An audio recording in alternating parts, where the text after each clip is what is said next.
The first thing we should learn when a child looks at us is they are asking, would you love me? What a child most needs to thrive is the love and nurture and belonging that a family uniquely provides. Being brought up in a children's home and being brought up in a family setup, they are two different things. Putting kids into a permanent home is a long-term solution. Put kids in a family and you give them the whole package. There is a shift now regarding orphans. There is a shift, and I believe that God is doing something new at this particular time. I always thought I would start an orphanage, but today I believe very strongly that children don't need a house, they need a family. They don't need an institution, they need a home. I hope church will wake up more and more in this subject and this dream about world without orphans will be grow inside a Christian community.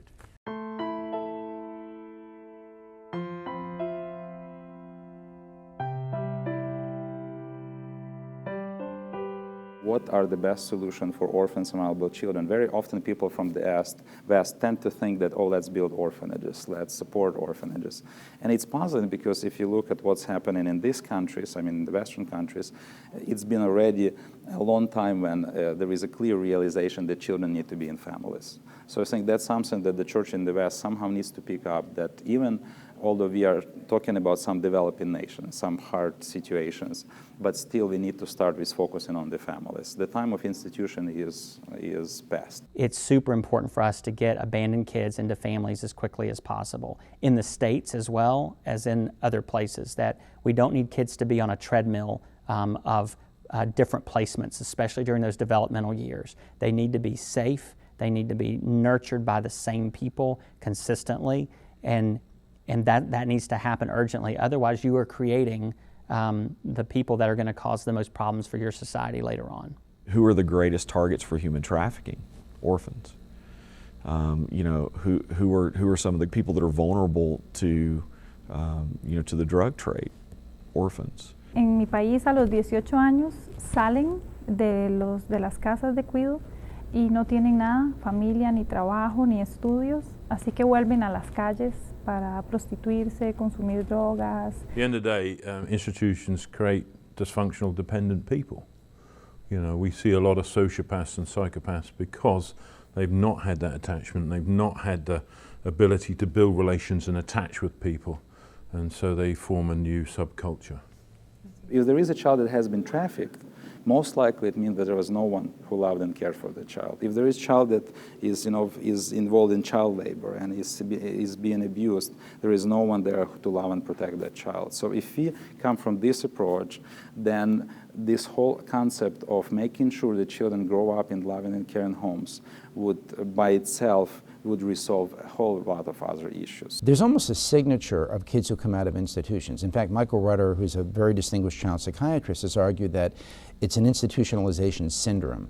You know, it's deficits in IQ and executive functions and ADHD and attachment problems and often growth stunting as well. When you look at the effects of raising kids in institutions, there are lots of factors that contribute to their outcome, but I think the critical issue is, have they been placed there early in life, say abandoned at birth, versus did they enter the institution when they were much older, having first grown up in a family? The core problem is the child has to be in a loving and caring and stable environment. If that's not happening, then the child is vulnerable to all kinds of risks. Professor John Bowlby said in the 1950s, where there's maternal deprivation, children will often develop mental illness, physical illness, and sometimes even die. And for some reason, you know, we've, you know, all through history, we've raised children in families.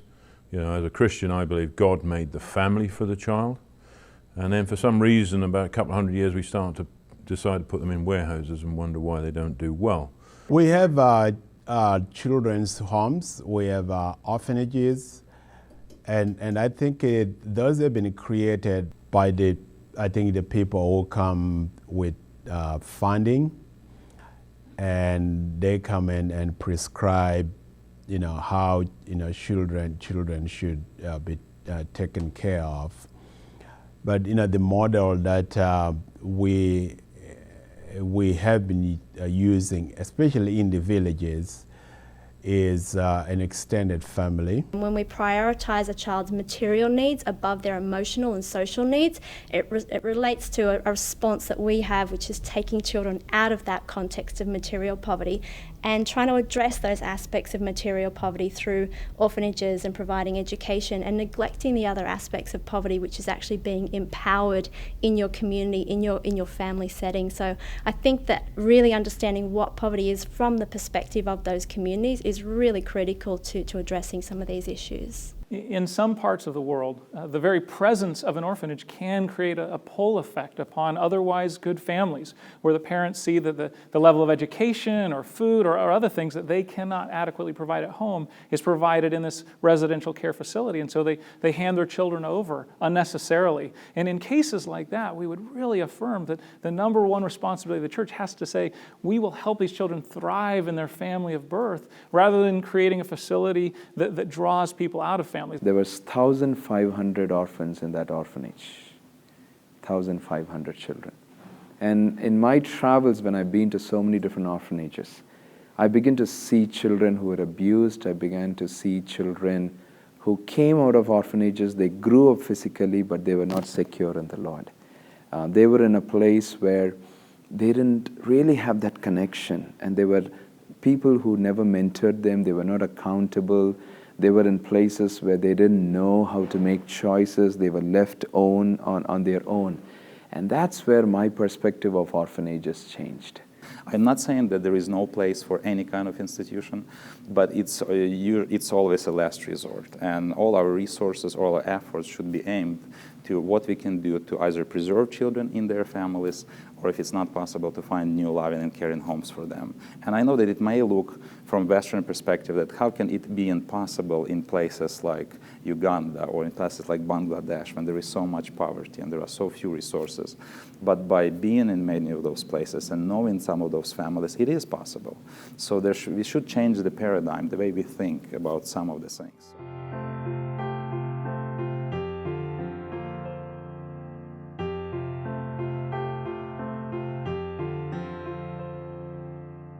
All these organizations that are working with these orphans and vulnerable children, what is our goal? What's the win? It's for the kids to be loved, right? It's kids to have family. It's the kids to stay in their family. What is most important is that how do we provide a loving home for the children so that they grow up in a really family home environment. There are many children homes in Kenya that bring children in from the streets and from all over.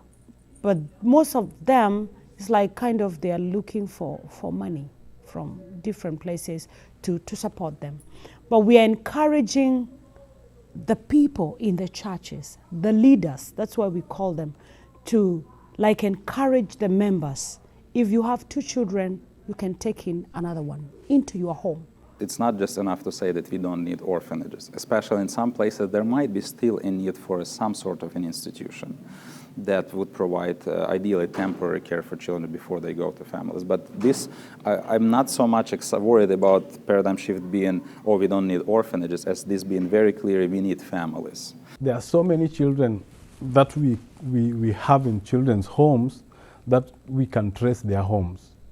So some of them will be reintegration, some of them will be adoption, some of them will be guardianship, some of them will need kinship adoption, where your brother dies and you take his children and you legally have them as your children, then take them through their lives. If you create a service that has good residential care, good international adoption, good domestic adoption, good foster care, daycare, whatever, you've got choices for children. And I think when the only option is an institution, then you'll get lots of children sitting in institutions doing this, and we know what they're asking for is that attachment and bonding that they need in a family. So for our point of view, we want to give that alternative and give any child that's able to, including many children with disabilities, the chance to live in family life. We can simultaneously affirm some of the great programs that are happening to care for children in other ways, but ultimately work towards the goal that every child have a family, both with their birth family, if that's at all possible, and if not, with another family that truly embraces them. It's rare in Africa that you would find someone without an extended family. That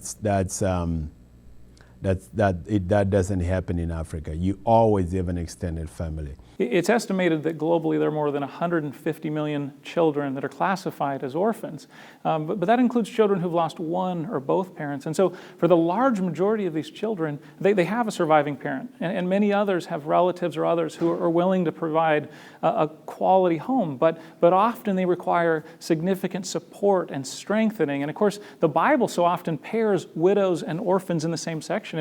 And when we see that, the role of the church is to help that widow and orphan, or perhaps a widow or an orphan, to thrive as a family. We call that family preservation. When it comes to orphans, many think, oh, we just need to have more international adoptions. If you could just adopt more children out of Belarus or out of Kyrgyzstan or out of India, that would help.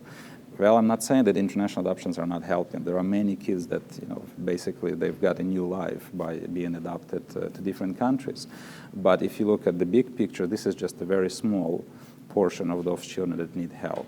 So the solution is truly within the country. So the question that Western Church should be asked, so how we can come alongside the national church, and how we can come alongside the local leaders and enable them or empower them on just work together with them so that there will be developed solution within that country. Let's say, for example, that domestic adoptions will be happening, that people will be adopting children in their own country, or foster care will develop, or there will be solutions to prevent children from being abandoned and being abused and so on. In the case of kids who have lost their parents, for example, or you couldn't prevent abandonment, I think what we need to do is develop a way to get them into, ideally, a permanent placement immediately, and if not that, a transition from high-quality foster care into a permanent placement.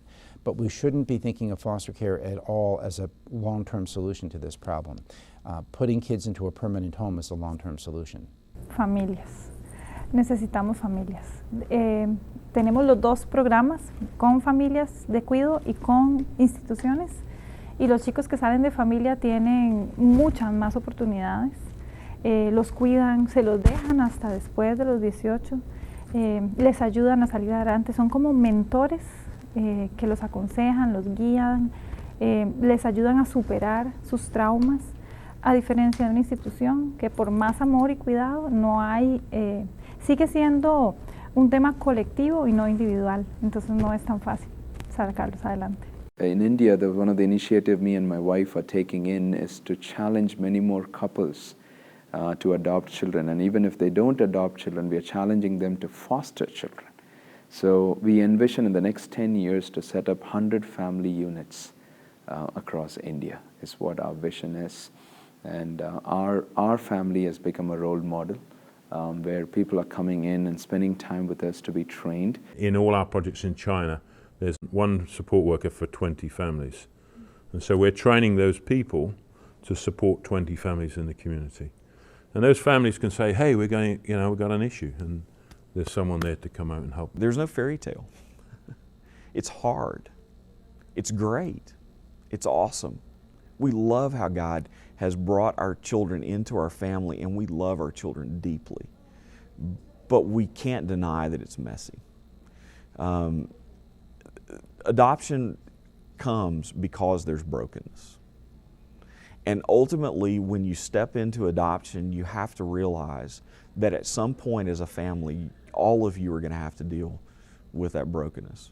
We have found that kids placed in institutions as babies, if they're removed and placed into foster care, high quality foster care, before they're, say, 18 to 24 months, they have better outcomes than the kids who are placed after that age in many domains. Our reflex is to always give, say, the biological parents as many chances as possible.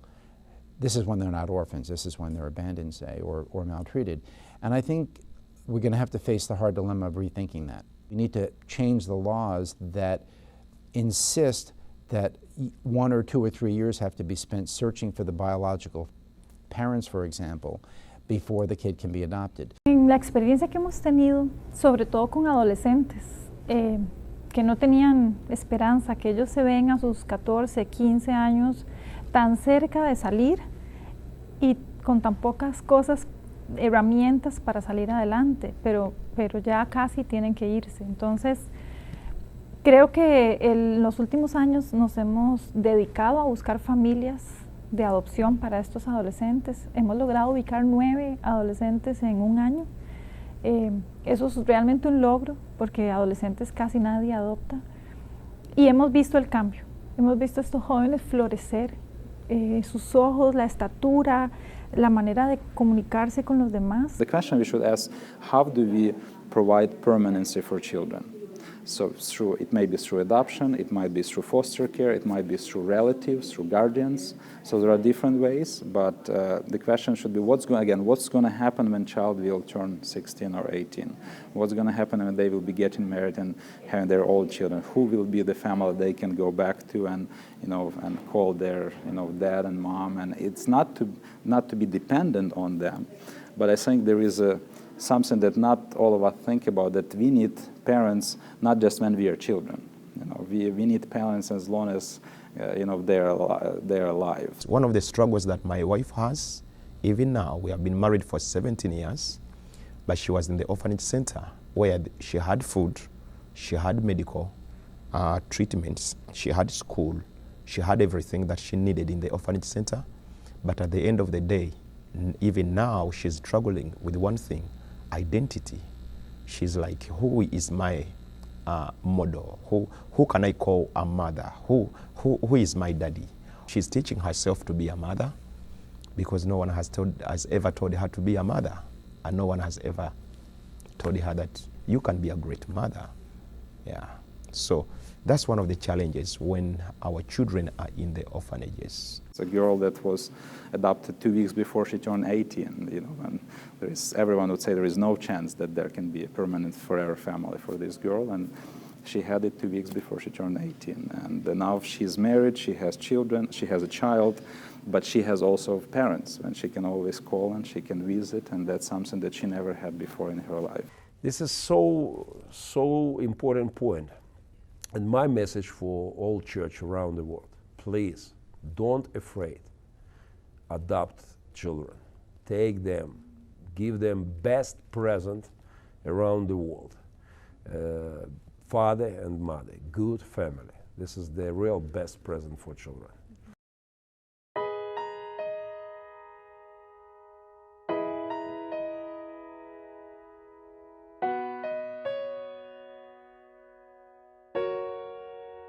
The institution that God has set up in the world, better than any other, with the most caring and compassionate people in the world, is called the church. And that's the group that needs to be recruited first to be able to come in and help with this crisis of orphan care around the world. I hope church will wake up more and more in this subject, and this dream about World Without Orphans will be grow inside Christian community. In Costa Rica, there are around 1,500 children in orphanages. So, and we are around 6,000 churches, local churches. So, if each church in Costa Rica would be involved in helping in this, So, can you imagine? Costa Rica won't have a problem with all these children because we will be part of the solution. In the state of Colorado, many churches have chosen to make a special focus of caring for kids in the foster system in a lot of different ways, fostering and adopting and mentoring. But we've seen the number of children in the state waiting to be adopted go from more than 800 5 years ago to around 300 today. And everyone knows who's doing it. I talk with state social workers. They say it's the churches. They're taking the kids that no one else used to want. And what a privilege, what a beautiful thing if we were to see the church around the world known in that same way, saying they are the ones who are taking kids that maybe no one else used to want and embracing them and loving them as adoptive parents, as foster parents, as mentors, and in other ways as well. The church here can stand out, can stand up, and can stand out to do the work of the ministry here. Not all can be able to foster, but even a church can be able to support. Like the program that we have in Uganda, we have some programs that like, let us support the families that have taken in children. I have a dream, real dream, about America, North America, South America, Europe, Asia, Africa without orphans. I have real dream about world without orphans. And I have one easy point.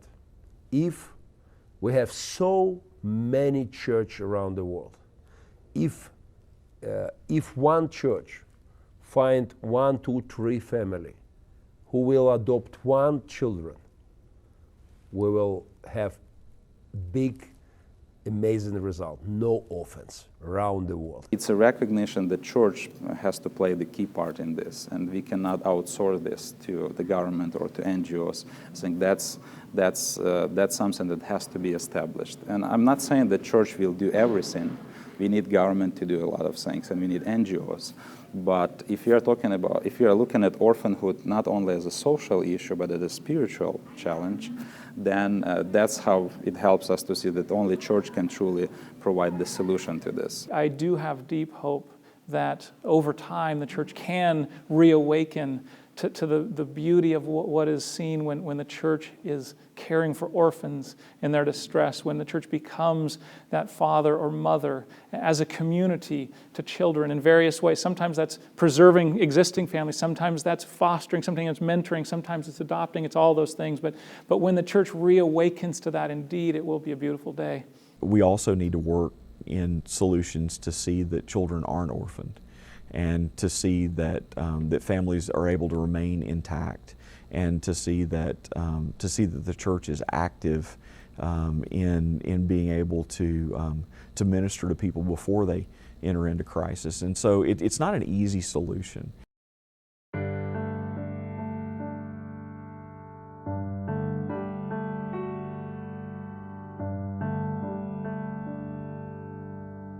I think the paradigm in orphan care has shifted a great deal, but I think that there's still a missing piece. I think things like When Helping Hurts have stopped or slowed down. I would say slowed down debilitating partnerships, but I think the thing that's happened is that people now are doing less of the bad thing, but they're afraid to do anything, and so they want to listen to local people, but they don't know how. They want to give money wisely, but they don't know how. They want to visit people and encourage them, but they don't know how. We need to learn to work together, you know. And that's part of the idea that we are the body of Christ. But we need to grow in this. We are fostering 10 children, and I will not mention any names or anything, but this is one organization that told me, bring in 50 children today, and we will sponsor you just like that. We'll get you sponsorship. But 10 children, you know, the American people may not be excited about it. Yeah. So, and I had to tell this person, I said, I'm more worried about the quality. You know, I don't mind there are people bringing 40, 50 children and doing it, but I am called to just bring 10 children. If you have good pictures, if you have numbers and stories, that's all the American church needs, and there's funding coming in. If we can solve the partnership crisis, we can solve the orphan crisis. The church network's there. We have resources together as people and relationships and wealth, that the network's there, the people are there, the willingness is there, and we just need to partner differently to let God's love spread in unimaginable ways. The best thing we can do is, first of all, to empower the pastors. Because when a pastor is empowered, the following after him is backing him, will back him up, I think 100%. We have a little statistics already through this past 3 years. If we speak to 500 people, in a year period, we see about 20 families, new 20 adoptive or foster care families. If everyone waited to get another room, to get another car, to get another ABCD, to get another money, to get another budget, to get another thing to be approved, then nothing will be done. Sometimes we just have to move by faith and by the leading of the Lord. The best way to recruit is by word of mouth. All the research in the world tells you, if you want to recruit families, you can put billion-dollar programs in place, but the best way is word of mouth. If you've fostered a child and you've had a great experience, you're going to tell your family, you can tell your sisters, your aunties, your uncles.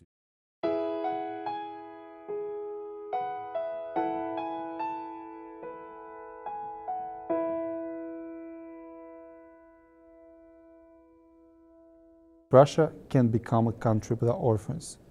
If we think of numbers, we see that there is 1,000 adults for just one orphan waiting for a family in our society. So what it is, like social problem or legislative problem, or it's just consciousness problem, you know? So what happened to us? We are trying to popularize adoption in the Kenyan culture so that the Kenyan community can adopt children. And now, if our church do it and another church do the same and another church do the same, then Uganda can be orphan free in just 5 years. If we are going to have a world without orphans, which I think is possible if all the kids are, placed in their extended family members' homes, we will have a world without an orphans, and we empower the families in order to take care of the children. You know, there's nothing wrong with these children that are in orphanages. There's something wrong with us. You know, we really realize that Russian society has all the potential. We have all the resources, to solve this problem. Something inside of us just stops it on this way. We must change our mind. We must change something inside our heart. We must say, I will serve for God. I will adopt children. This is Bible message.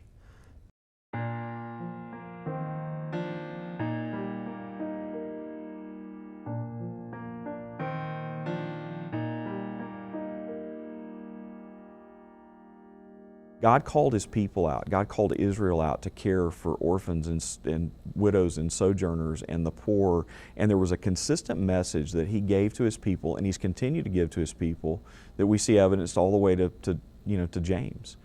And that is, I want you to care for the vulnerable. When all the nations around you and all the peoples around you are victimizing the vulnerable, I want you to care for the vulnerable. And the reason I want you to do it is because that's who I am. Because I'm the father to the fatherless, and I'm the defender of the defenseless. For God the Father, who tells us that He won't leave us as orphans, but He'll come for us. It's a picture of the gospel. And that's why orphan care is so important. It is a beautiful, perfect metaphor for what God has done for us. When Christians are loving orphans, whether that's through adoption or fostering or mentoring or your countless other ways, preserving struggling families, the church looks like Jesus. It looks like the heart of a father who loved Himself and pursued us and adopted us as His children. And Jesus said, whoever welcomes one of these little children in my name welcomes me. And whoever welcomes me welcomes the one that sent me. Pero sobre todo sentirme a veces incapaz de ayudar. Sobre todo a veces lo que más me duele es a veces no saber cómo ayudar para que ellos aprovechen la oportunidad, porque muchos no saben cómo y se escapan o vuelven a la calle, y eso me duele. Me duele no saber cómo hacerlos sentir dignos de recibir amor. Perdón. Cómo enseñarles a ser dignos de recibir, porque ellos creen que no se lo merecen, y eso me duele no saber enseñarles el amor de Dios a veces, como yo quisiera que lo aprendan y que lo sientan. When we feel like we can't do it, when we feel like we're inadequate, when we feel like we have nothing to contribute, I think, particularly as Christians, that's when God celebrates and says, like, I've been waiting for you to realize that. Like, you can't do this. This is for me to do. This vision for a world without orphans, it sounds like it's huge, it's grandiose, and surely I cannot do anything to help.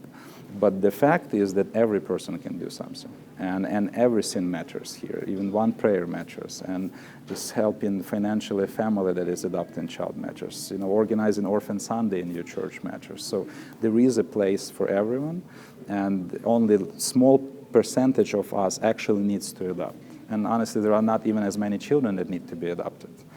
In the US, there are many more churches than children that need to be adopted. In Ukraine, there are as many churches as children that need to be adopted. And it's often the case in many countries around the world. So problem is big, but if you take a good look at this, it's solvable. This is all about one child. When we think of Russia without orphans, Ukraine without orphans, world without orphans, oh my God, it's all about one child. So we encourage people to concentrate on one child's life. It's not about all the children in the world. It's not about statistics. It's not about millions and billions. It's like this particular child, his life, what you're going to do with this.